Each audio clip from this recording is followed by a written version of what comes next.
दोस्तों आज हम बात करने वाले हैं कि 8वां वेतन आयोग 1 जनवरी 2026 से जब लागू होगा तो उस समय उत्तर प्रदेश में सहायक अध्यापकों या फिर प्राइमरी शिक्षक की पहली सैलरी क्या होगी। वीडियो में लास्ट तक बने रहिएगा, आपको अच्छी तरीके से सारी चीज़ें समझ में आ जाएंगी। एग्जैक्टली वेतन आयोग के बारे में अगर हम बात करें तो वेतन आयोग क्या होता है, फिटमेंट फैक्टर जो सबसे पहले आपको यहाँ पर स्क्रीन पर दिख रहा होगा, ये फिटमेंट फैक्टर क्या होता है, इन सभी के बारे में हमने एक वीडियो में अलग से चर्चा किया हुआ है।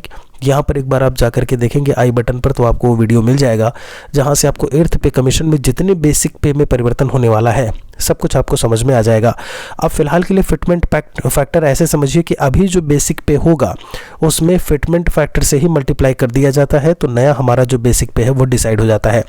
फिटमेंट फैक्टर अभी दो फिटमेंट फैक्टर पर लगातार बात हो रही है, जो कि आपने न्यूज़ में और हर एक जगह आपने देखा होगा, जिसमें फिटमेंट फैक्टर 2.86 और 1.92 है।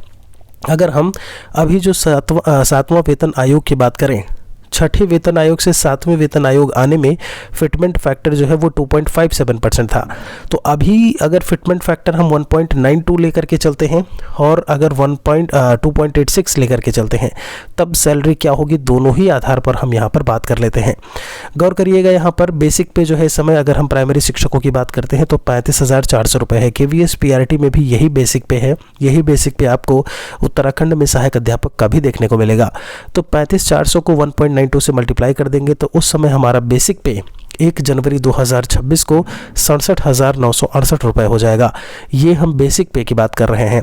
एक चीज़ याद रखिएगा, जब फिटमेंट फैक्टर से मल्टीप्लाई करते हैं या फिर जब भी 10 साल में नया वेतन आयोग आता है तो उस साल यानी जैसे 1 जनवरी 2026 को अगर लागू हो रहा है तो 2026 में पूरे साल जो DA है वो आपको नहीं मिलेगा। महंगाई भत्ता शून्य होता है। जैसे ही आप 2027 में जाएंगे आपको फिर से महंगाई भत्ता 3% 4% मिलना शुरू हो जाएगा, और ऐसे करते करते चूँकि एक साल में 2 बार DA आपका मिलता है तो ये आपका बढ़ते बढ़ते कभी 20%, 30%, 40%, जैसे इस समय जो DA चल रहा है वो 53% चल रहा है। तो अब आप सोच सकते हैं कि एक समय ऐसा आएगा कि 50% आपका DA है, बेसिक पे आपका 67,968 रुपये है, तो आप उसका निकालेंगे, आप देख सकते हैं कि कितना 30-35 हज़ार रुपये DA मिल रहा है, फिर आपका 67,000 बेसिक पे है, ये सब जोड़ करके आपको मिलेगा। अभी की अगर हम बात करें तो 1 जनवरी 2026 को HRA चूँकि आपको मिलेगा तो HRA 1340 रुपये हमने मिनिमम जोड़ा हुआ है 4-5% के आसपास। जो ग्रॉस सैलरी होगी प्रति माह आपकी 69,308 रुपये मिलेंगे। ये मैं ग्रॉस सैलरी की बात कर रहा हूँ। इसमें NPS डिडक्शंस भी होते हैं, NPS कटौती बेसिक पे प्लस DA का जो है 10% कटता है, तो वहाँ से आप उसे भी निकाल सकते हैं। लेकिन आपकी जो सैलरी होगी वो 70,000 रुपये के आसपास होगी अगर हम फिटमेंट फैक्टर 1.92 लेते हैं। अगर फिटमेंट फैक्टर 2.86 हम लेते हैं तो बेसिक पे हमारा 35,400 रुपये है। इससे जब हम मल्टीप्लाई करेंगे तो हमारा बेसिक पे ही 1,01,244 रुपये हो जाएगा। मतलब बेसिक पे आपकी 1 लाख जो है वो क्रॉस कर जाएगी। सैलरी जो है वो आपकी कितनी 1 लाख को क्रॉस कर जाएगी। अब यहाँ पर अगर हम बात करें DA तो उस साल शून्य होगा।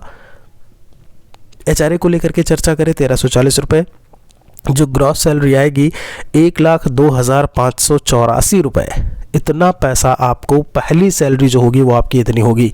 ये कब होगा, जब वेतन आयोग आएगा। वेतन आयोग क्या करता है, जो भी गवर्नमेंट एम्प्लॉयज़ होते हैं, चाहे स्टेट गवर्नमेंट की बात करें, सेंट्रल गवर्नमेंट की बात करें, तो उनके वेतन और भत्तों में बढ़ोतरी करने का काम या उनमें सुधार करने का काम करता है कि चूँकि महंगाई बढ़ रही है, चीज़ें वस्तु सेवाएं बढ़ रही हैं, तो ऐसे में आपकी सैलरी भी बढ़नी चाहिए।